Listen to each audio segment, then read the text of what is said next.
go. Trying again. Today's Thursday, and a handsome day is too. And this is in for a long time. I hope till Christmas. I hope that'll be. But this cheers all up. Make us feel a lot better, doesn't it? Yeah, I've had the grass cutter out, so I've had that all trimmed up now. So keep the keep the air out my eyes. That'll be okay. Now I'm coming good for this evening. We've got a what's called a route of remembrance tonight down with the Scholar Memorial. I think it's about 6:45 that's taking place, so that'll be interesting to go down and see that. And I want to say I got to give an apology to Philps Pastors of Hale because I thought I'd mention them, but for our proclamation, they donated some pastas for our proclamation event, and I want to say thank them so very, very much for what they done. It was much appreciated and enjoyed by everybody. That's what I like about it.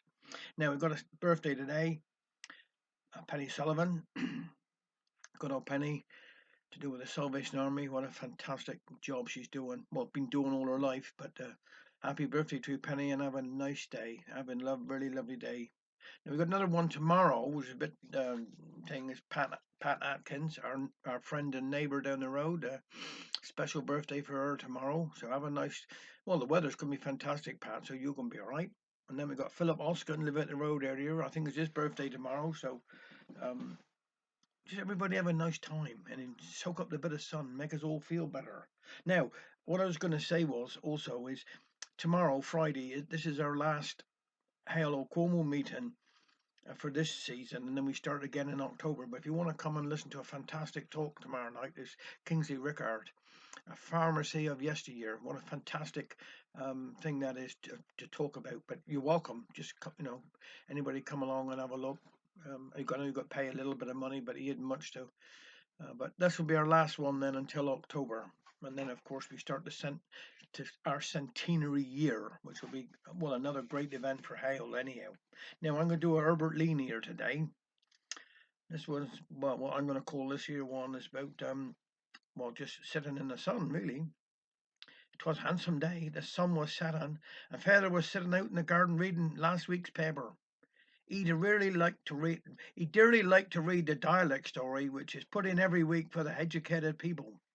This week, an up country man had wrote a letter to the paper against it. Fitty mazed he was, and told the editor if he put any more of them in the paper, he wouldn't go in the free library and read 'em. Just then on comes Spotty Jack, and seeing Feather in the front garden, opened the gate, no, never closing, but sat down side Feather. Now everybody knows Spotty Jack was a bit vacant, so Father kept his mouth shut about the gate. Then out comes Mother with a plate of strawberries, sat down and asked Spotty Jack if he would like some. Oh, don't mind if I do, says he, as he took a handful, and could he trouble her for a glass of water?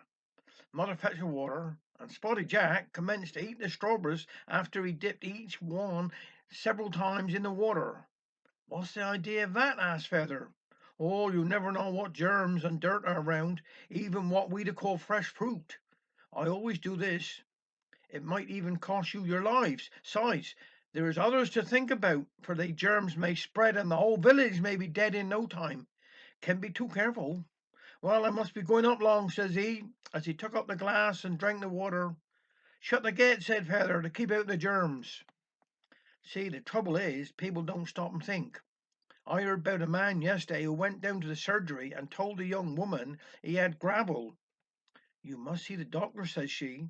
He had to take his turn and was examined, and the doctor said he could find nothing wrong. I know that, he replied, but I got a gravel out in the cart for the drive. Father started reading the paper again.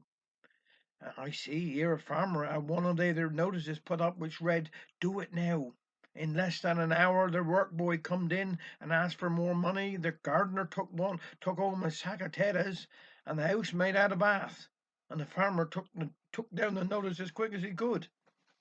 Nothing is like it used to be. Is the good old days, continued Feather.